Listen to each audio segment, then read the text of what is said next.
Hey, gang. Today, I want to look at one of the most common arguments used to argue for the existence of God, and that is the moral argument, specifically William Lane Craig's version. And the argument goes like this. Premise one, if God does not exist, objective moral values and duties do not exist. Premise two, objective moral values and duties do exist. Conclusion, therefore God exists. Now, I understand why this argument appeals to people. Most of us agree that some things are wrong. Most of us agree that cruelty, unnecessary suffering, and harming innocent people are bad things. But I think there's a major problem with this argument. It starts by assuming something that it needs to prove. Craig says objective moral facts exist, but where is the evidence for that? Now, I'm not saying humans don't have morality because we obviously do. Humans make moral judgments. We debate right and wrong. We create laws, social rules, and ethical systems. We care about fairness, harm, cooperation, and the well-being of others. Those are things we can actually observe.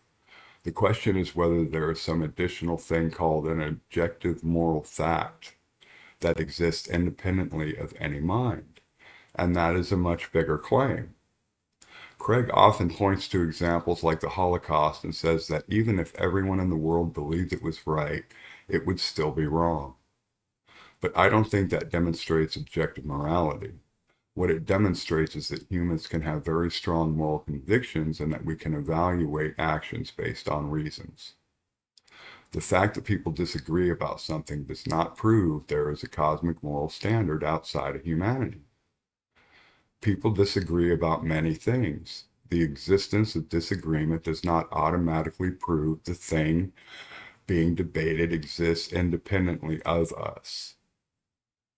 What we actually observe is human beings developing moral systems, and we have a very good natural explanation for why that happens. Humans are social animals. Cooperation matters, trust matters, empathy matters. A group where everyone steals from each other, harms each other, and betrays each other is not going to function very well. Groups that develop rules against harmful behaviors are more likely to survive and thrive. And this is not something we see only in humans. Other social animals show behavior that look like early versions of morality, cooperation, social bonding, and even punishment of individuals that violate group expectations. This makes sense because morality is not something that appeared out of nowhere. It develops from the realities of being social creatures. One of the things we often overlook is how early moral learning begins. From the moment we are old enough to understand language, we are being taught what our community considers right and wrong. A child learns, don't hit your brother, don't take someone else's toy, tell the truth, help someone who's hurt. And these lessons are not just presented as ideas, they are reinforced through consequences. We are corrected when we hurt others. We are disciplined when we break rules. We are praised when we cooperate, show kindness, and act responsibly. This happens while our brains are still developing. We are social creatures and our minds are shaped by our experiences, our families, and our communities. Over time, these lessons became deeply ingrained. They became part of how we see the world. That is why moral issues can feel so powerful to us as adults. When we see someone being harmed, we don't just logically analyze it. We often have an immediate emotional response. We feel empathy, we feel anger, we feel that something is wrong. But a strong feeling does not automatically mean that feeling came from an external moral source. It can also be explained by the fact that humans evolved as social beings and learned how to live together. For example, I don't need a divine command to understand why I should help an elderly person cross the street.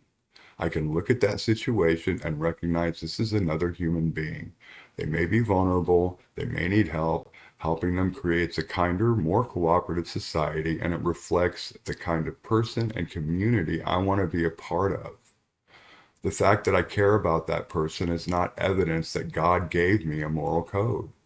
It is evidence that humans are social creatures capable of empathy, learning, and cooperation.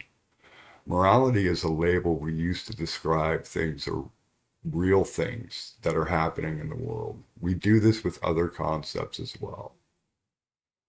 Humans created the words and symbols of mathematics, but mathematics describes real patterns and relationships that exist. The fact that humans created the word morality does not mean morality is imaginary. Suffering is real, happiness is real, trust is real, cooperation is real. The consequences of our actions are real. So when we say something like you should not steal from people, we're not simply expressing a personal preference like choosing chocolate over vanilla ice cream. William Lane Craig might respond that that explains why humans believe certain things are moral, but that does not explain why those things are actually moral. But I think the response assumes the very thing that's at debate here. It assumes morality must exist as something separate from human minds in order to matter. Why?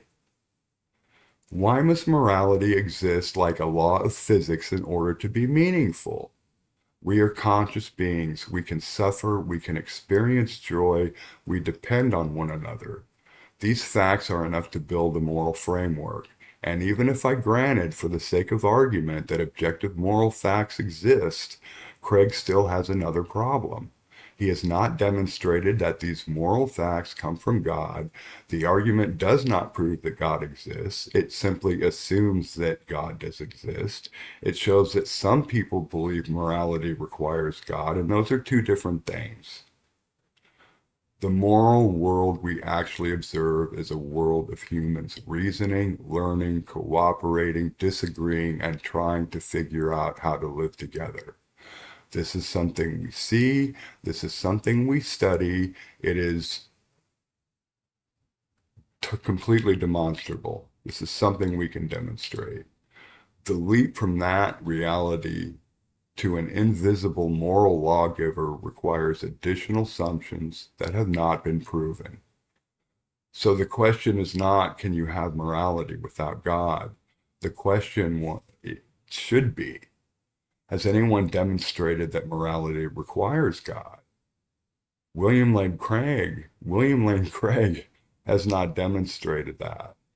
And I think humans demonstrate every day that morality does not require God.